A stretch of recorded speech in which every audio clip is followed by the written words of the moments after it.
তোমার কুদরতি পাই সিজদা আমার, তোমার কুদরতি পাই সিজদা আমার, নেয়ামত তোমার কুদরতি পাই সিজদা আমার।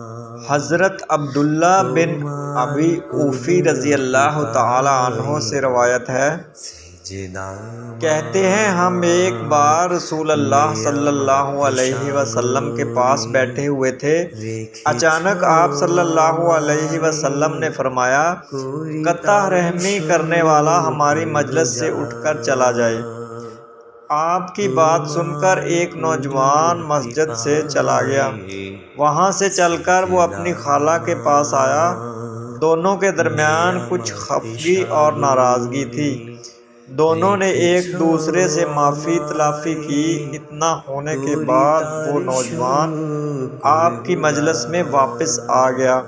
آپ صلی اللہ علیہ وسلم نے اسے دیکھ کر فرمایا، وہ قوم یا وہ جماعت اللہ کی رحمت سے محروم ہو جاتی ہے جس میں کوئی قطع رحمی کرنے والا موجود ہو۔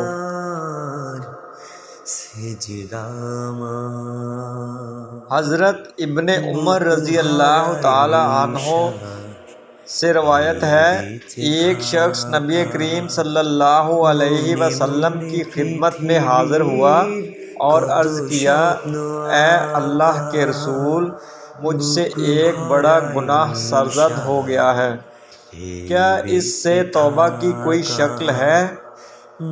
آپ صلی اللہ علیہ وسلم نے فرمایا، تمہاری والدہ باحیات ہیں۔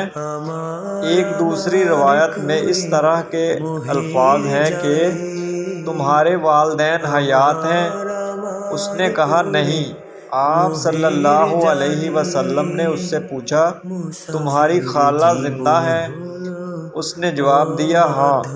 اس پر آپ صلی اللہ علیہ وسلم نے فرمایا، خالہ کے ساتھ اچھا برتاؤ کرو، اس سے تمہارے گناہ کا کفارہ ہو جائے گا۔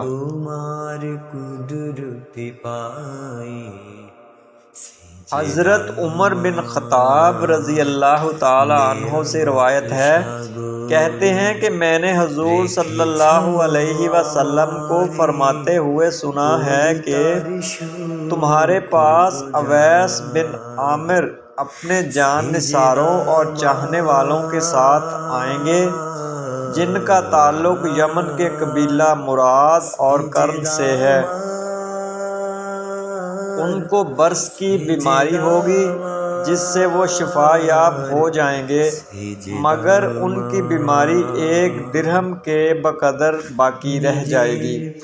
وہ اپنی والدہ کے فرما بردار ہیں، اگر وہ کسی چیز کے بارے میں اللہ کے بھروسے پر قسم کھا لیں تو اللہ تعالیٰ اس کو ضرور پورا کریں گے۔ اے عمر، اگر تم ان سے اپنی مغفرت کی دعا کرا سکو تو ضرور کرانا۔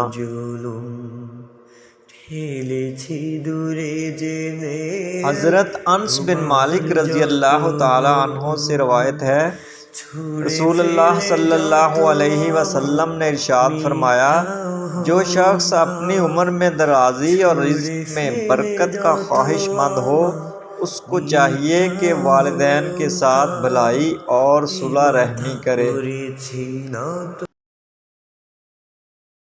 তোমার কুদরতি পাই সিজদা আমার, তোমার